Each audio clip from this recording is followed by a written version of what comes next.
Yo, what's up, man? Giving you the results on the Froch'vs'Andre Dirrell and the Abraham versus Taylor.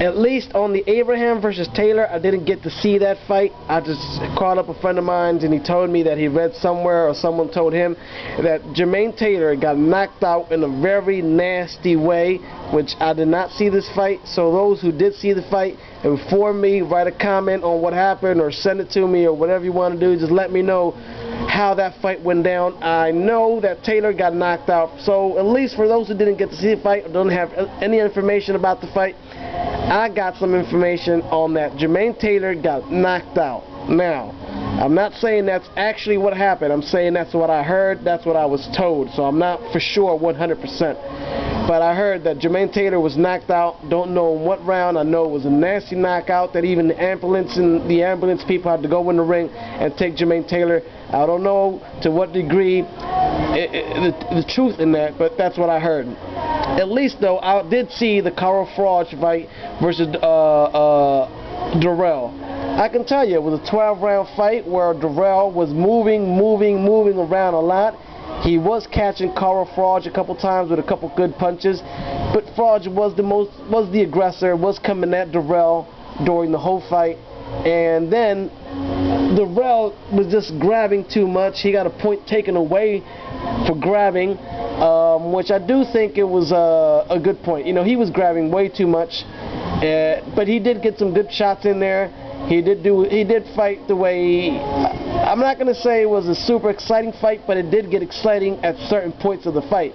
You know, you would have Froch get Dirrell and hurt Dirrell, and then you get Dirrell hurt Froch 1 or 2 times during the fight.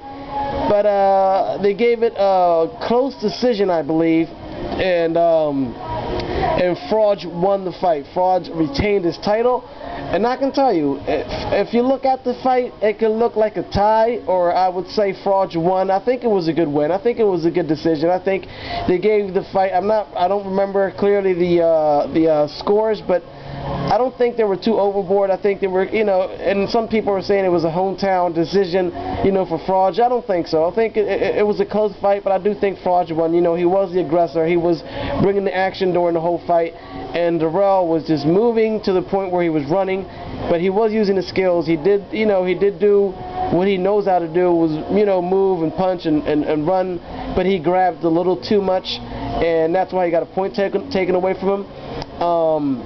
But it was smart to do at the same time, because if you stand in front of Froch, you know, he doesn't throw a lot of combinations. You know, he's kind of stiff. But if he hits you, it's gonna hurt you. And at certain moments when he did get to hit Dirrell was hurt. But Dirrell, at a certain point during the fight, he did get to hurt Froch, you know, momentarily.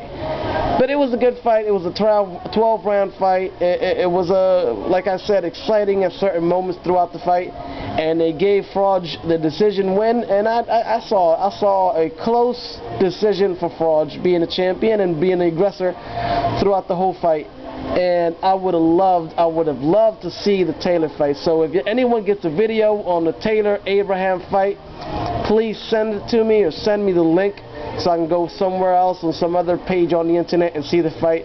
I knew from the get-go that Jermaine Taylor-Abraham fight would be an action fight because of the styles. They're both very aggressive. They have great boxing skills. They have pretty good defense, both of these guys. And I knew it was going to be an action fight. Now, the Dirrell and Froch fight, I knew it would turn into more of a 12-round kind of a, you know, at certain moments not very entertaining, and at certain moments very entertaining. I kind of said, you know, because of the styles, they don't match up. You have Froch, he moves forward, he tries to hit you, he looks for a one-punch knockout type of guy. You know, he's coming at you all the time. He doesn't have much movement in the waist. You know, he doesn't have a lot of footwork. And then you have Dirrell, he has great movements. He's very fast, very skilled. He's moving around the whole time, but he doesn't pack that much power in the punch. So you have a guy who doesn't hit hard but can move, and then you have a guy that doesn't move much but can hit hard. So what do you get from that? You just get pretty much a 12-round fight and whoever did a little better than the other one wins. And in this case, it was Froch. So those two styles I knew was not going to make for a good action fight, but I did know that Taylor and Abraham fight, those styles were going to make a good action fight, which I would love to see. So if anyone knows where I can see that fight, you know, just hit me up. And let me get to the end of this video. Let me okay, my Pastro, you know who I'm talking about. He was just asking me I was just watching some Arrola clips, and I think that it would be a good matchup. Toile versus Arrola. You know what? Y'all know Toile. Remember Toile?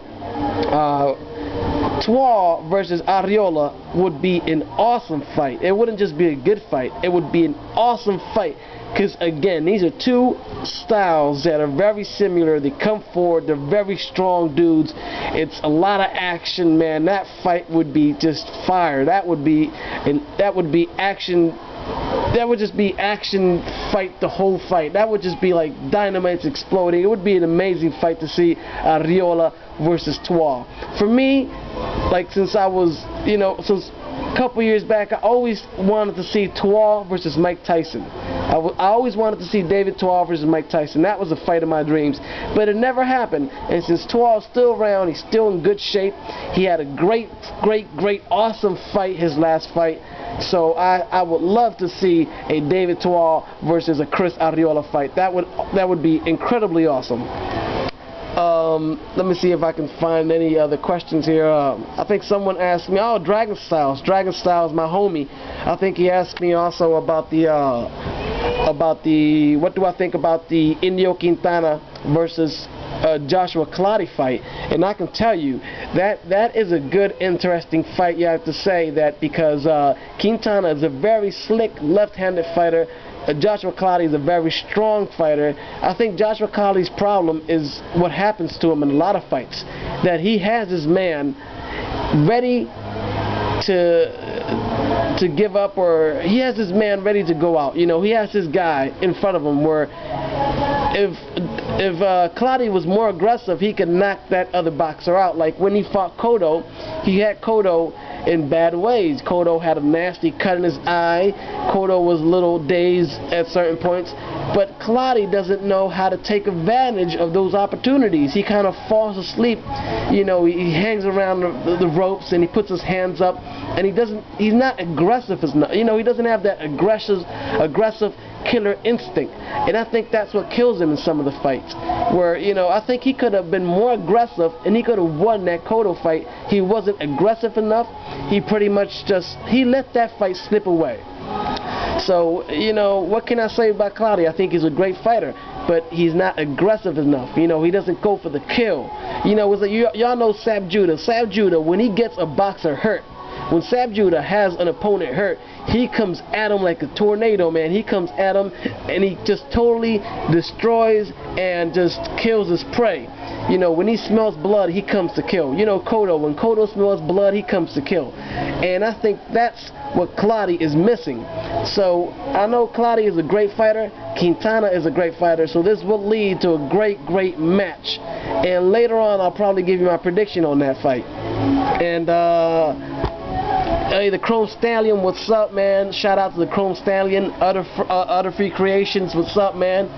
Like you said, you've been in school, you've been busy lately, but we're just waiting to see your vids. And very fast here, my boy Chevalier 8076, what's good, man? Chevalier 8076, man, shout out to you too. Guajense, Beautified, a lot of great guys out there. And catch you on the next one, people. Just the results I can give you. I hope you all enjoy the information. I know I didn't get to see the Taylor fight, man, my bad. But you know, this is just a hobby, so I try to give you as much as I can. And this video is for those who didn't get to see, or don't know what happened. So I at least gave you an idea of what happened with the Froch and the Taylor versus Abraham, man. So peace out, boxing combo, man. God bless.